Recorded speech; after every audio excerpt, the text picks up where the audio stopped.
A restless mind churns like a stormy sea. Have you ever felt the urge to fill silence, to explain, defend, or impress?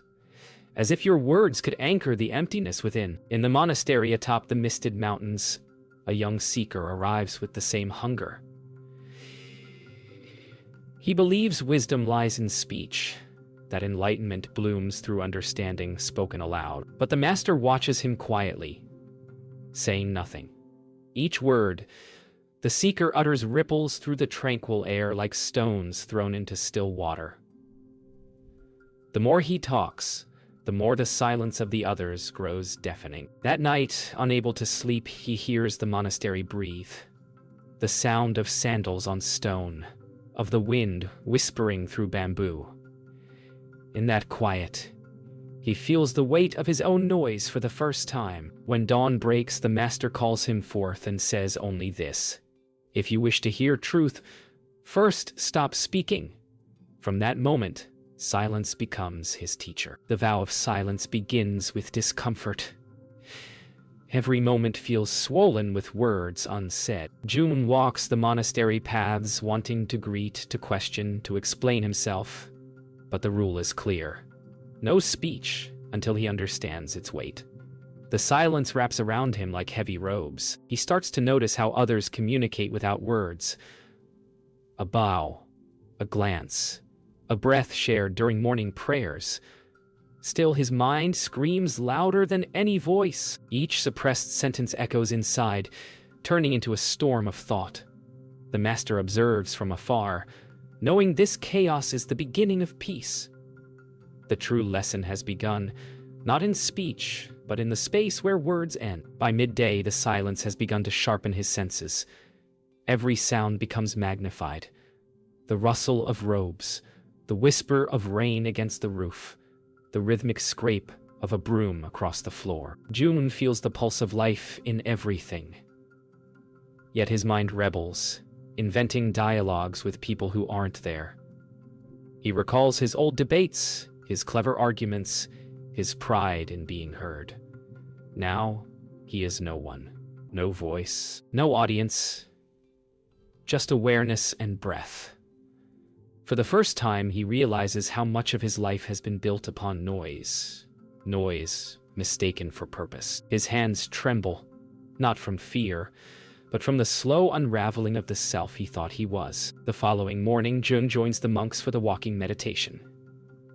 The line moves slowly, each step deliberate, synchronized with breath. He feels his impatience rise like heat beneath his skin, the urge to move faster, to speak, to break the still rhythm. But then, something unexpected occurs. He senses the heartbeat of the earth beneath his feet, the soft crunch of gravel blending with the distant hum of wind through the valley. A moment of surrender unfolds. He is walking not on the earth but with it. For a fleeting instant, the storm within him quiets and silence ceases to feel like punishment. It becomes presence. That evening, as dusk falls, the monastery glows in amber tones. The monks gather for evening meditation. But June remains outside beneath the great pine. The sound of the world softens into a single breath. Crickets, wind, and the hush of twilight merging into one. His thoughts, still restless, begin to fade at the edges. He finally understands that silence is not emptiness. It is full, alive, infinite. It listens. It speaks without voice. He bows his head, not to the master, but to the stillness itself. Somewhere deep within, the first seed of understanding is planted, and in the quiet soil of his heart, something begins to grow. Days pass beneath the vow of silence, and the young monk's restlessness grows heavier. In silence, his own thoughts become his loudest enemies. He begins to notice how others fill their emptiness with chatter. In the marketplace below the mountain, merchants argue, storytellers boast, and travelers exchange empty comfort through endless words. Watching from afar, he realizes how rarely words are born from truth. They are mostly echoes of fear, pride, and loneliness. His heart aches with recognition. For he too has been that noise. The master once said, "Speech is wind that forgets it was once air." Only now does the meaning unfold. June understands. Silence doesn't imprison him. It reveals how many of his words were chains. The silence begins to transform him without speech. His senses sharpen. Without constant explanation, his presence deepens. During evening chores, he notices the grace hidden in simplicity. The way rice grains glimmer under lamplight, how sweeping the floor feels like sweeping his mind. But the ego resists. Inside, an old voice cries out to be recognized, to be right, to be heard. That voice is his shadow. The master watches as June's struggle ripens. True silence, he knows, is not muteness. It is when one's heart stops shouting for attention. Each task becomes a mirror, each sound a lesson. In learning to withhold speech, June begins to hear the subtle language of humility. One afternoon, June walks through the nearby village to fetch supplies. He listens, not to voices, but to tone, to pauses, to the space between sentences. He begins to hear suffering disguised as laughter, envy hidden beneath compliments, fear buried in casual talk.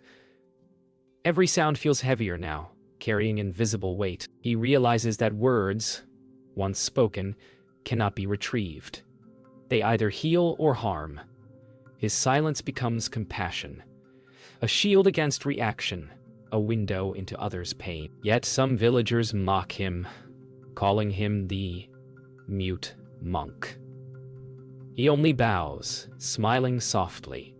The wind rustles the prayer beads around his wrist, and he thinks, perhaps silence is not weakness, but strength too deep to explain. Night descends.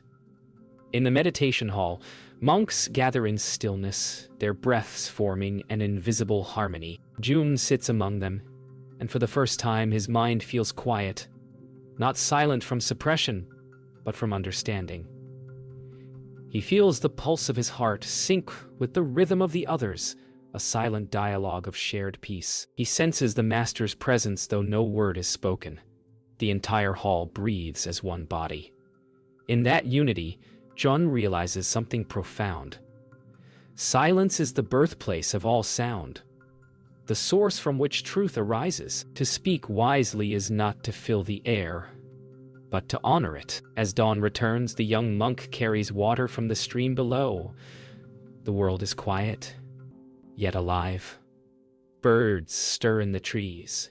Dew glimmers like pearls on leaves. He feels gratitude swell in his chest, not for what he can say, but for what he can finally hear. The rustle of wind, the murmur of flowing water, the distant ring of the bell.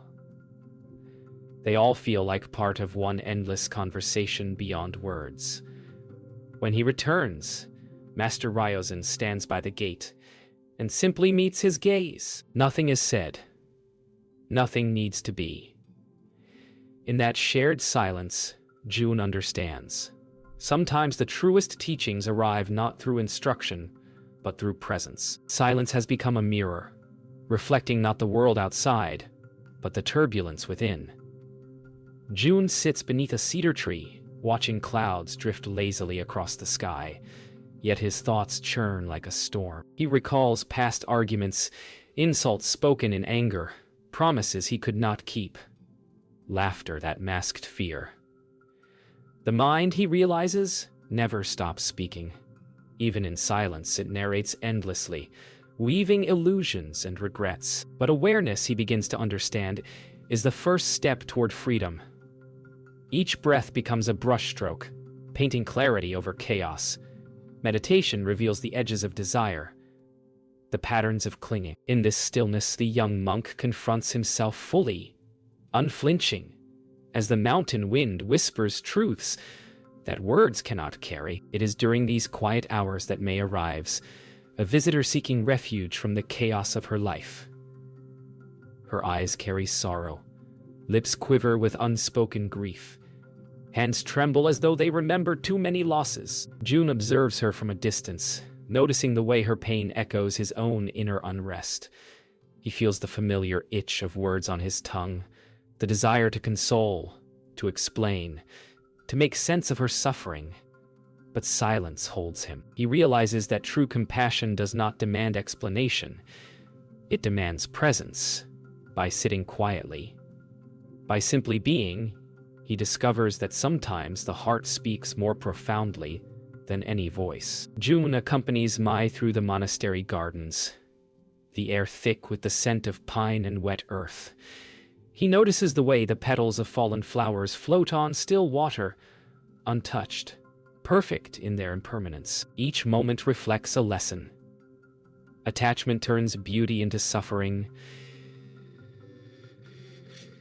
Clinging distorts reality, and every word spoken in haste can wound. Mai's eyes follow his gaze silently, absorbing the rhythm of nature and the unspoken guidance flowing through his presence. Slowly, June begins to understand that silence is not absence but attention, a focused listening that reaches where words cannot. That evening, the young monk sits alone by the edge of a pond, watching ripples distort reflections of the stars.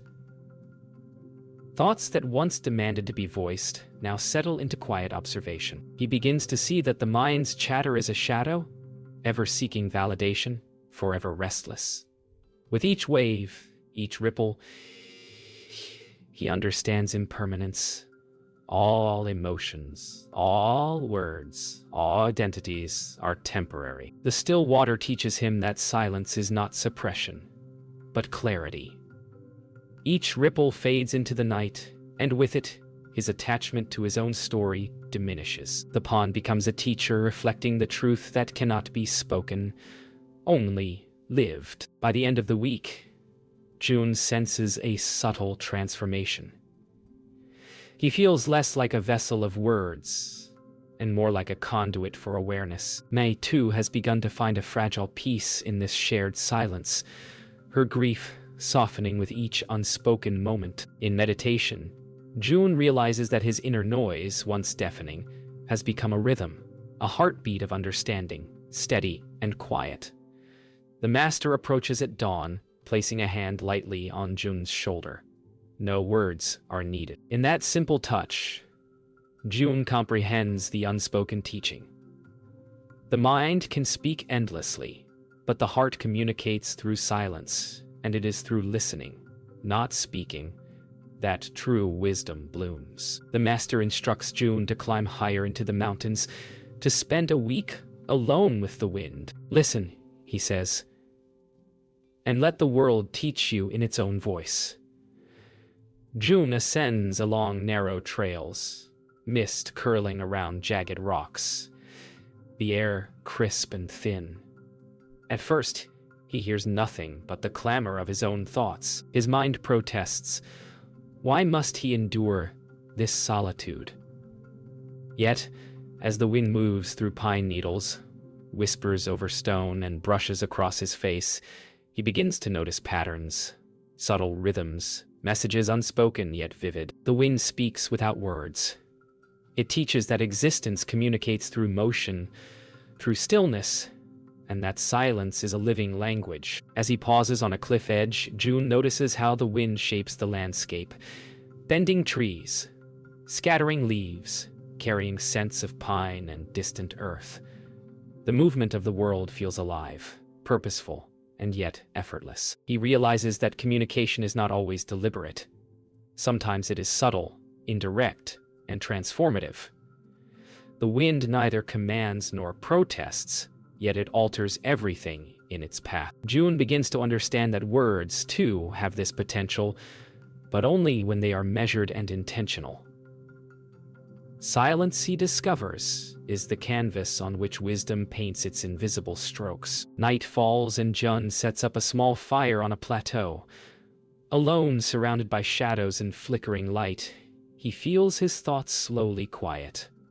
The wind rustles through his robe and stirs the embers. Each flicker illuminates fleeting memories, moments of pride, anger, and impulsive speech. June observes them without judgment. He begins to see that silence is not punishment. It is a mirror. The wind, like silence, allows nothing to cling. It clears the air, carrying away the residue of words, leaving only presence. For the first time, Jun feels free. Free from his need to explain, to prove, to speak. He listens, truly listens. The following day, June follows the sound of rushing water to a hidden waterfall cascading into a serene pool.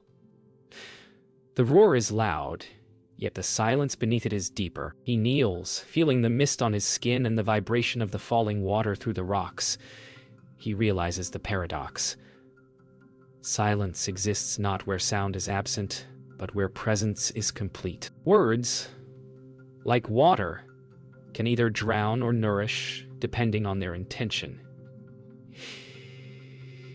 He closes his eyes, letting the waterfall speak to him. The wind carries its echo across the mountains, and June finally feels that he is part of a vast conversation that requires no voice, a conversation of life itself. By the end of the week, June has become fluent in silence. Each gust of wind, each ripple in the pool, each rustle of leaves speaks with clarity. He realizes that true understanding comes not from hearing or speaking, but from the patient observation of life. He descends the mountain changed, his steps light, his heart steady. Mai greets him at the monastery gate, yet neither speaks. Their shared presence carries more meaning than words ever could. The master watches from the courtyard, a faint smile on his lips. June has begun to grasp the profound power of restraint. In speaking less, one can hear everything. And in listening fully, one discovers the depth of being. The silence that once comforted now feels like a test. Jun sits alone on the monastery terrace, wind tugging at his robes, the sky painted with storm clouds. For the first time, he feels a pressure building inside, a desire to shout, to demand answers from the universe, to release the weight of unspoken words. He realizes that restraint alone is not wisdom. It must be accompanied by understanding. His chest tightens as his mind churns through doubts, regrets, and fears. He clenches his fists and whispers into the wind, a sound that vanishes immediately, yet it marks the beginning of a reckoning. The breaking point is near, and he must confront the chaos of his own inner world before true clarity can emerge. As night descends, thunder rolls across the valley, echoing the turmoil within him. June climbs to the roof of the main hall, overlooking the swirling mist and jagged cliffs. Lightning flashes, illuminating his tense figure. He finally cries out, a raw, uncontained shout that rips through the mountain air. The echo returns, hollow and distant. For a moment, the sound seems to fill the emptiness, yet it reveals nothing. In that fleeting release, June realizes that the power of words lies not in volume, but in intention. True understanding does not erupt in storms. It unfolds quietly after the tempest passes. Collapsed on the wet terrace, June's chest heaves, his voice gone, leaving only the echo of thunder in his ears. In the raw aftermath of shouting, he feels a strange calm begin to settle. The storm outside mirrors the storm within, yet slowly, as the rain softens, so does his heart. He begins to see that the breaking point is not defeat, but revelation. Words cannot fix the inner tempest. Only acceptance and observation can. His tears mingle with raindrops, cleansing both body and mind. And in this moment of surrender, he glimpses a clarity he has never known. The beginning of true silence. Morning comes like a gentle whisper. June rises from the terrace, drenched but lighter. He walks through the courtyard, each step measured, mindful, free from the need to explain or prove. The monks who have witnessed his struggle move past him silently, offering no words of comfort, yet communicating through presence alone. The master approaches, placing a hand lightly on Jun's shoulder. Silence passes between them, speaking volumes. June realizes that his breaking point was not failure. It was transformation. The storm has passed, leaving him receptive, aware, and ready to embrace the power of intentional speech. By midday, June sits in meditation once more, but something within has shifted.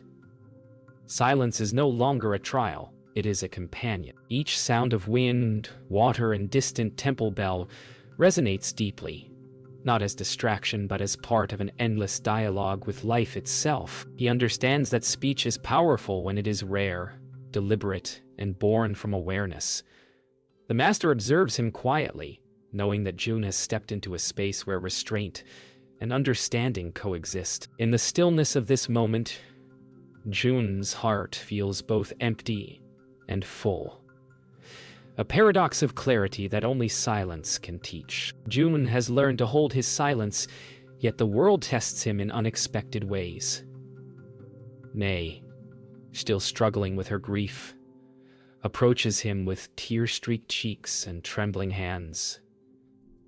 Words rise in June's mind, but he does not speak. Instead, he sits beside her, letting the quiet between them stretch and deepen. In that unspoken space, he begins to sense her pain more clearly than words ever could. The weight of her sorrow becomes a shared rhythm, a language without letters or sounds.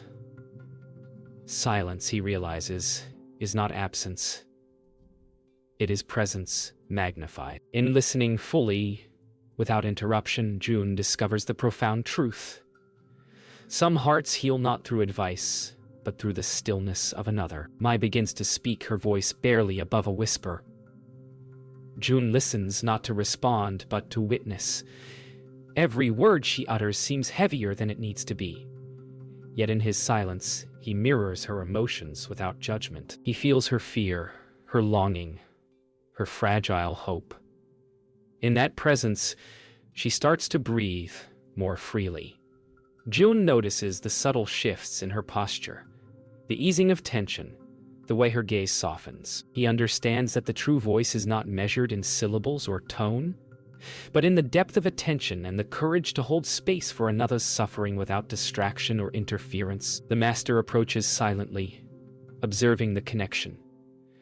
June and May, though unspoken, communicate through energy, presence, and empathy. After a long pause, the master speaks for the first time in days, his voice soft but powerful. To speak is easy. To be heard without words is rare. You have found the path of true speech. June feels the weight of these words, yet their meaning resonates beyond understanding. They are not advice, but recognition. In that moment, he realizes that his silence was never a barrier to wisdom. It was the vessel through which insight emerged, ready to be expressed only when it was both necessary and transformative. June rises slowly, feeling a newfound confidence in his measured voice. The lesson of silence has matured into the art of discernment. He speaks to May, each word deliberate, carrying the weight of awareness, each syllable a reflection of the stillness within. She listens, absorbing the calm, steady cadence, feeling her own spirit settle with his. June realizes that the power of speech lies not in frequency, but in alignment with understanding. A voice that emerges from the depth of experience, not from impulse or desire. He smiles, sensing the subtle shift in their shared space. Presence and intention now harmonize effortlessly. As twilight descends, June reflects on the journey from chaos to clarity. Silence, once a trial, has become a teacher, a friend, a guide. He understands now that speech is sacred when used with wisdom, just as silence is sacred when embraced with courage. May walks beside him quietly, the burden of grief eased by his presence. The mountains hum softly in the wind. The monastery stands timeless, and June feels a connection to all things, not through words, but through the depth of listening and understanding. He has discovered the true voice, one that speaks only when necessary, but resonates eternally. Years have passed, and the young monk is no longer young. June now walks the monastery corridors with quiet confidence, his footsteps soft yet purposeful. His voice is reserved, each word chosen with care, carrying the depth of all he has learned. Visitors come seeking guidance, but they find that his silence speaks louder than any lecture. The wind drifts through the courtyard, carrying the scent of pine and incense, and Jun feels it echoing the lessons of his youth. The sound of stillness is everywhere, in the sway of bamboo, the ripple of water, the subtle pause before speech. He has become a teacher, not through what he says, but through what he allows others to hear in the quiet. Jun sits beneath the ancient cedar where he once wrestled with his inner storms. The air is alive with the soft murmur of leaves, the faint ripple of a nearby stream. Novice monks gather, listening not just with ears but with attention, learning the rhythm of patience. Each lesson is imparted, not with instruction alone, but with presence. The subtle guidance of one who has learned that the deepest wisdom lies between words. The wind swirls around Jun, carrying with it the echoes of years of reflection, teaching, and silence. Here, he understands fully. The sound of stillness is the most powerful voice of all. One morning, Jun walks along the cliffside overlooking the valley below. Mist rises like drifting silk, the mountains distant and eternal. He reflects on the journey, the restlessness of youth, the struggle against words, the awakening in silence. Every step is now deliberate, echoing the harmony of mind and body. He feels the presence of the wind, the water, and the earth, all speaking in their own language. Words, when they come, are precise, measured, resonant, carrying weight not from volume, but from understanding. Jun smiles softly, recognizing the timeless lesson.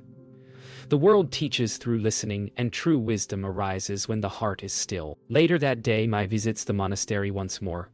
She has found peace in her own life, yet she comes to share presence with Jun, not seeking answers, but connection. They sit together by the reflecting pool, observing the dance of light and water.